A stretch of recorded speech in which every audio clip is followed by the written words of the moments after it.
بسم اللہ الرحمن الرحیم۔ دنیا کی بہترین عورت۔ رسول اللہ صلی اللہ علیہ وآلہ وسلم سے پوچھا گیا کون سی عورت بہتر ہے تو آپ صلی اللہ علیہ وآلہ وسلم نے ارشاد فرمایا وہ عورت سب سے بہتر ہے کہ جب شوہر اس کی طرف دیکھے تو وہ شوہر کو خوش کر دے، جب شوہر کسی کام کا حکم دے تو بجا آوری کرے اور شوہر کی مرضی کے خلاف اپنی جان و مال میں تصرف نہ کرے۔ عورتوں کے حقوق و فرائض۔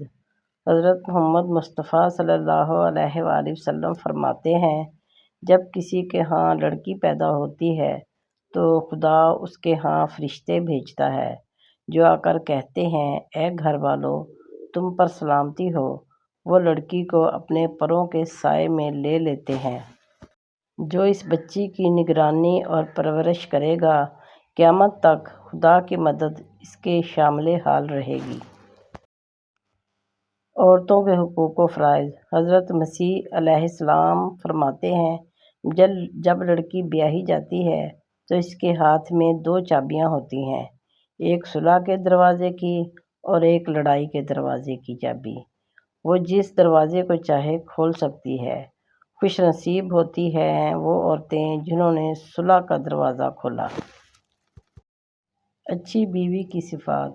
ایک اچھی بیوی کی صفات میں سے ایک صفت یہ بھی ہے کہ اس کی زبان ایسی شیریں ہو کہ جب وہ بولے تو شوہر کا دل خوش کر دے۔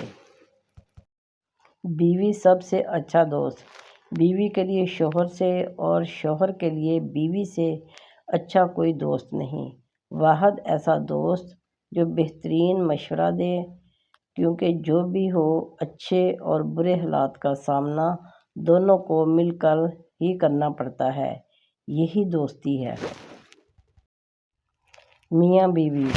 بیوی بھی مخلوق ہے جس کے لیے شوہر کی ایک مسکراہٹ، ایک تعریف ہی سب کچھ ہے، مگر افسوس کہ شوہر اس کے دامن میں یہ معمولی سی خیرات بھی نہیں ڈالتا۔ قدر کریں اپنے شوہر کی جس کی وجہ سے آپ ایک محفوظ چھت تلے بیٹھ کر پرآسائش زندگی گزار رہی ہیں۔ اللہ رب العزت ہماری سب بہنوں کے سہاگ سلامت رکھے، آمین ثم آمین۔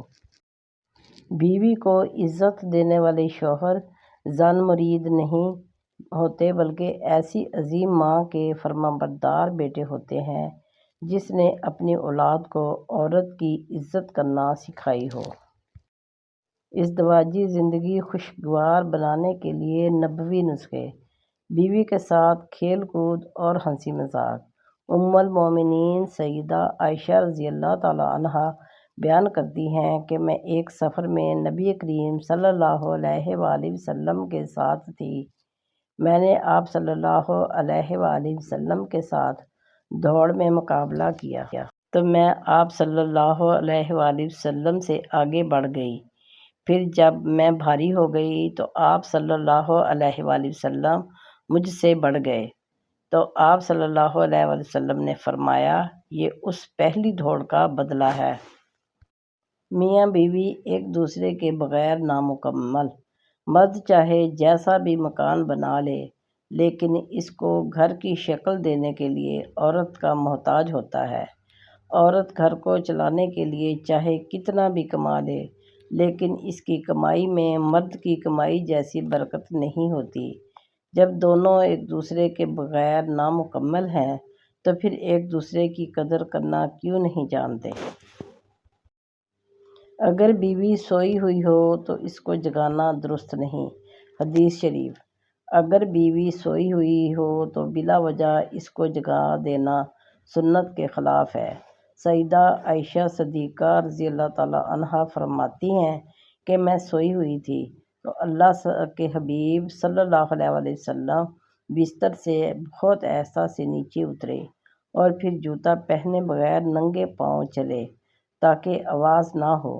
جب میں نے پوچھا کہ اے اللہ کے رسول صلی اللہ علیہ وآلہ وسلم آپ نے ایسا کیوں کیا تو فرمایا عائشہ تم سو رہی تھی تو میرا جی چاہا کہ تمہاری نیند میں خلل نہ آئے، میرے پیارے بہن بھائیوں، اگر آپ کو ویڈیو پسند آئے تو ویڈیو کو لائک اور شیئر کیجیے اور چینل کو سبسکرائب کیجیے۔